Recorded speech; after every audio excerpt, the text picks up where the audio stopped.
지금 이 순간에도 누군가의 선생님이 그만두고 있습니다. 매일 사직서를 가슴에 품고 출근한다는 뜻이죠. 이건 단순한 직업 만족도의 문제가 아닙니다. 대한민국 보육 시스템이 통째로 무너지고 있다는 강력한 경고음입니다. 50%입니다. 2년. 유치원 교사가 현장에서 버틸 수 있는 심리적 마지노선이 딱 2년으로 줄었습니다. 아이들이 좋아서 선택한 길인데 이게 왜 충격적인지 아세요? 우리 아이들이 막 선생님과 정이 들 때쯤 그 선생님이 사라진다는 겁니다. 그렇다면 도대체 왜 이런 일이 일어나는 걸까요? 그걸 이해하려면 먼저 선생님의 하루를 한번 따라가 봐야 합니다. 새벽 6시 반 울리는 알람. 지훈이의 유치원 담임 선생님은 일어나서 오늘 수업 자료 정리로 하루를 시작합니다. 오전 7시 50분이면 아이들이 등원 시작. 교사는 그보다 최소 1시간 전에 도착해서 수업 준비, 환경 점검, 안전 확인, 그리고 오늘 있을 수백 가지 돌발 상황에 대한 마음의 준비까지 마쳐야 합니다. 그리고 기나긴 하루 수업이 끝나면 퇴근할 수 있을까요? 아닙니다. 행정서류, 가정통신문 작성, 부모 상담 문자 회신까지 밤 10시가 넘도록 스마트폰에서 손을 놓지 못하는 날이 수두룩합니다. 이게 바로 지금 대한민국의 유치원 교사들의 현실입니다. 업무가 힘든 건 어느 직업이나 마찬가지입니다. 의사도 소방관도 편의점 알바도 힘이 듭니다. 그런데 유치원 교사를 유독 더 빠르게 무너뜨리는 건 바로 감정노동과 악성민원의 이중 압박입니다. 쉽게 말하면 아무리 힘들고 지쳐도 아이들 앞에서는 항상 밝고 다정한 선생님이어야 한다는 거죠. 20명 넘는 아이들을 하루 종일 웃으며 하나하나 챙기는 것, 그게 9시간, 10시간이 넘어가면 어떻게 될까요? 그런데 여기에 또 하나의 압박이 더해집니다. 바로 일부 학부모의 말도 안 되는 악성민원입니다. 실제로 현직 교사들이 온라인에 공유한 민원 사례를 보면 입이 다물어지지 않습니다. 모기에 물렸다고 원장실에 항의 전화를 한 학부모. 또 급식 계란의 난각번호가 뭐냐고 따진 학부모. 게다가 아이가 잠깐 운 것 같다며 CCTV 영상을 보내달라고 요구한 학부모. 연이어 새벽 2시에 울리는 카톡 메시지. 우리 애가 오늘 유치원에서 똥을 안 쌌는데 선생님이 신경 안 써주신 거 아닌가요? 라는 이런 질문들을 받는 게 일상이 된 지 오래입니다. 주말에 가족과 식사하는데도 전화가 옵니다.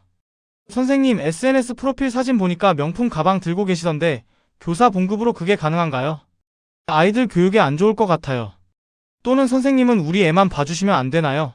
라는 무리한 요구부터 아이들끼리 놀다 살짝 긁힌 상처 하나의 아동학대라며 고소하겠다는 협박까지 하는, 이게 실화냐고요. 네, 지금 이 순간에도 일어나는 실제 사례들입니다. 여기서 중요한 문제점이자 핵심은 교사가 가르치는 사람이 아니라 24시간 대기하는 서비스 종사자로 전락해버렸다는 사실입니다. 왜 유독 유치원 교육 서비스에서는 부모의 감정이 모든 규정 위에 군림하는 걸까요? 이건 소비자 권리가 아니라 권력 남용입니다. 진짜 문제는 이런 구조가 결국 우리 아이들에게 돌아온다는 것입니다. 열심히 공부해서 자격증 따고 현장에 나갔는데 돌아오는 건 무시와 협박뿐이라면 누가 이 길을 걷겠습니까? 열심히 살았는데 더 힘들어지는 구조, 이게 바로 지금 우리 유아 교육의 현실입니다. 자, 여기서 해외 사례를 한번 보면 핀란드 경우. 세계 최고의 교육 시스템을 가진 나라답게 유아 교육 현장을 들여다보면 우리와 결정적으로 다른 것들이 몇 가지 있습니다. 첫째, 교사 1인당 담당 아동 수입니다. 만 3세 이상 기준으로 교사 1명이 최대 7명의 아이를 담당합니다. 우리나라는요, 법적으로 만 4세 이상 기준으로 교사 1명이 최대 20명까지 담당할 수 있습니다. 거의 3배 차이인 거죠. 둘째, 학부모 소통 구조가 다릅니다. 핀란드는 교사와 학부모의 소통 창구가 공식적인 채널로 엄격히 제한되어 개인 연락처 공유나 퇴근 후 연락은 제도적으로 보호됩니다. 우리는요, 단체 카카오톡 채팅방이 24시간 돌아갑니다. 이 차이가 결국 교사의 번아웃 속도를 결정짓습니다. 그런데 이게 단순히 제도의 문제일까요? 사실 더 근본적인 구조적인 문제가 숨어 있습니다. 국공립 유치원 교사와 민간 유치원 교사 사이의 임금 격차는 상당합니다. 사립 유치원 초임 교사의 경우 월 실수령액이 200만원 초반대에 머무는 경우가 많습니다.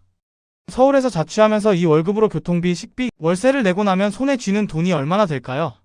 실제로 자취를 하는 20대 초임 교사의 경우 월 주거비만 60만원에서 80만원이 나갑니다. 여기에 식비, 교통비, 통신비를 합치면 남는 게 없습니다. 몸도 맘도 그리고 경제적인 면까지도 버틸 수가 없다는 얘기입니다. 결국 이렇게 됩니다. 신규 교사가 유치원에 들어와서 열정으로 버티다 6개월, 1년이 지나면서 몸과 마음이 점점 망가집니다. 악성민원과 작은 급여, 게다가 과도한 업무까지. 그래서 2년이 되기 전에 절반이 떠나고 그 자리에 또 새로운 신규 교사가 온다 해도 이 사이클이 반복되게 됩니다. 그런데 이 구조에서 가장 큰 피해를 보는 건 누구일까요? 바로 아이들입니다. 애착관계가 형성돼야 할 시기에 선생님이 자꾸 바뀌면 아이의 심리적 안정에 직접적인 영향을 줍니다. 전문가들은 이걸 애착 불안이라고 부릅니다. 믿었던 어른이 반복적으로 사라지는 경험이 아이의 정서 발달에 부정적인 흔적을 남긴다는 겁니다. 지금 이 순간에도 이 사이클은 돌아가고 있습니다. 그렇다면 이 문제 앞으로 어떻게 달라질 수 있을까요? 결국 이 문제는 교사 개인의 인내심으로 해결될 단계를 이미 지났습니다.